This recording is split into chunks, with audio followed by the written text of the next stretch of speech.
Právě se nacházíme v sektoru Palkov na místě číslo 8 u chlapů z RS Carp Team. Dar chlapi. Igor. Michal. Ahoj Mišo, čau. Tak pokolikástý jste na Šíravě? Pre nás je toto premiéra teraz, akurát tento rok sme tu prvý raz. Súčasníme sa takisto aj prvý raz týchto pretekov. A no držíme si palce jeden druhému, teda že skúsime vyhrať, skúsime nachytať nejakú tú rybu. Pravím, je to ťažká voda, my sme tu prvý raz a skúšame zatiaľ, čo sa dá, ako sa dá, no uvidíme. Zatiaľ je to prvý deň, čo sme tu, takže. A co vás lákalo na těchto závodech se sem přihlásit? Tak ja už to sledujem dlhšiu dobu, sledujem tú zemplínsku Šíravu, toho zemplínskeho kapra viac menej už dozadu tie roky, čo to tu aj vysielate.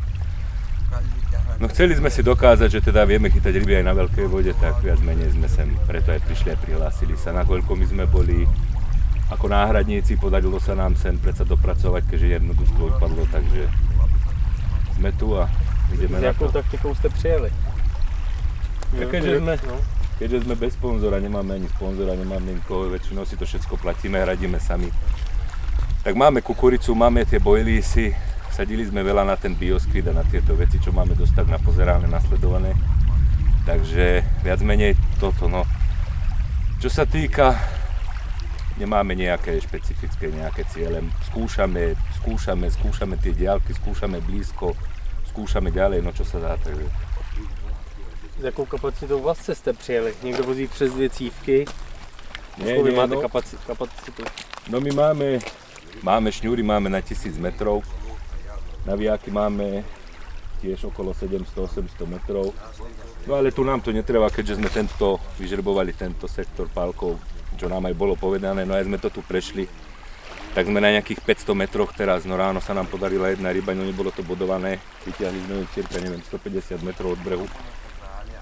No a vravím, ešte skoro si myslíme, že večer alebo nejaká tá zmena tlaku alebo niečo musí prísť a určite sa nám ryba podarí. Jaký montáže jste zvolili? Dílky? Tak my máme tie klasické montáže, myslím si, čo väčšina hráčov aj okolo nás. Je tam tá šňúra, je tam olovenka. Návesec, tak dáme od tých 25 do tých 30 cm, máme návesce narobené, hák, gula, 20-ky, 2, 1, skúšame, vravím, kombinujeme, čo sa dá, či už tú popku, alebo různé kombinace nástrah, abyste zjistili, na co to přijde. Áno, presne tak. Jaký olova používáte na takhle veľké vzdálenosti? Vieš čo, teraz začali s 250-kami. Prvú rybu, vravím, toho nebodovaného kapra sa nám podarilo, to bolo, neviem, 120 olovo.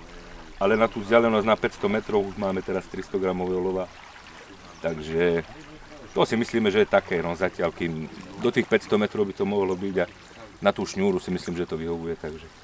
Dobrá, tak chlapi, já vám budu držet palce, ať se zadaří a ještě se uvidíme. Ďakujeme, Mějte se. ďakujeme.